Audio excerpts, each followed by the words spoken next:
Karandighi block ভূমি ও ভূমি সংস্কার আধিকারিকের উপর হামলার ঘটনায় গাড়ির মালিক এবং গাড়ির চালক সহ মোট 3 জনকে গ্রেফতার করল করণদিঘি থানার পুলিশ। ধৃতদের 10 দিনের পুলিশি হেফাজতের আবেদন জানিয়ে ইসলামপুর মহকুমা আদালতে পেশ করল করণদিঘি থানার police.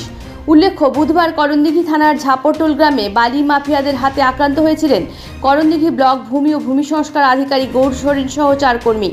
Raiganj government medical college ও হাসপাতালে চিকিৎসার পর গৌর সোরেন করণদিঘি থানায় লিখিত অভিযোগ দায়ের করেন। তার অভিযোগের ভিত্তিতে পুলিশ লরির মালিক শাহ আলম এবং জানে আলম এবং লরির চালক অপু বর্মনকে গ্রেপ্তার করেছে। লরি মালিকের বাড়ি রায়গঞ্জ থানার সরিয়াবাদ গ্রামে। ধৃত 3 জনকে বৃহস্পতিবার 10 দিনের পুলিশি হেফাজতের আবেদন জানিয়ে ইসলামপুর মহকুমা আদালতে পেশ করেছে করণদিঘি থানার পুলিশ। ঘটনার তদন্ত শুরু হয়েছে। সরকারি কর্মীদের নিরাপত্তা এবং অভিযুক্তদের দৃষ্টান্তমূলক শাস্তির দাবি করেছেন ভূমি ও ভূমি সংস্কার দপ্তরের কর্মীরা। থানায় কি জন্য এসেছিলেন?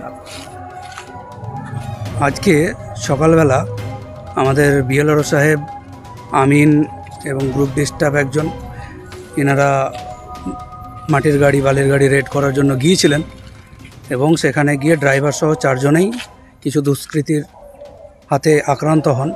তারা এখন রায়গঞ্জ হসপিটালে চিকিৎসাধীন এবং তারা যে আক্রান্ত হয়েছেন সেই ব্যাপারে এফআইআর করার জন্য আমি থানাতে আজকে এসেছিলাম। কোন জায়গাতে হয়েছে ঘটনাটা হয়েছিল বোতলবাড়ি থেকে ভেতরে ঝাপটোল সম্ভবত জায়গাটার নাম। সেখানটায় একটা গাড়ি এনারা আটক করেছিলেন এবং সেখানে গাড়ির ড্রাইভার আরও কিছু দুষ্কৃতীকে ফোন করে ডেকে তারা সবাই মিলে তাদেরকে আক্রান্ত করেছিলেন।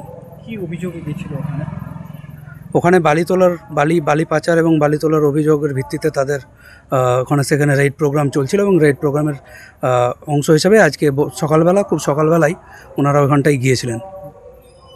লিখিত অভিযোগ করেছেন?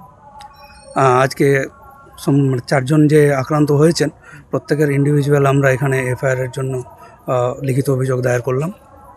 পুলিশ এখনো পর্যন্ত কাউকে অ্যারেস্ট করেছে? সকালবেলা দুষ্কৃতীরা যখন হামলা চালাচ্ছিল তখনই 2 জনকে গ্রামবাসীরা আটক করে রেখেছিল। তাদেরকে পুলিশ অ্যারেস্ট করেছে এবং তদন্ত চালাচ্ছে। কি চাইছেন প্রশাসনের কাছে?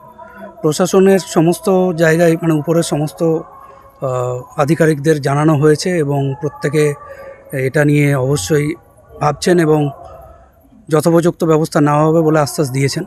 আমরাও চাইব দোষীদের যথোপযুক্ত শাস্তি হোক। যারা উপস্থিত ছিল স্টাফ, তাদের একটু নামগুলো। যারা আক্রান্ত হয়েছেন তাদের নাম, আমাদের যে বিএলআরও সাহেব ছিলেন ওনার নাম গৌর সোরেন, তারপরে আমিন ছিলেন বিপুল চন্দ্র বসাক, গ্রুপ ডি স্টাফ ছিলেন সচ্চিদানন্দ ঠাকুর এবং ড্রাইভার যে ছিল সে সবিত সাদা। করণদিঘি থেকে অভি সিনহার রিপোর্ট, খাস খবর 8। এখন আপনিও রিপোর্টার, আপনার এলাকার যে কোনো খবর পাঠান এই নম্বরগুলোতে।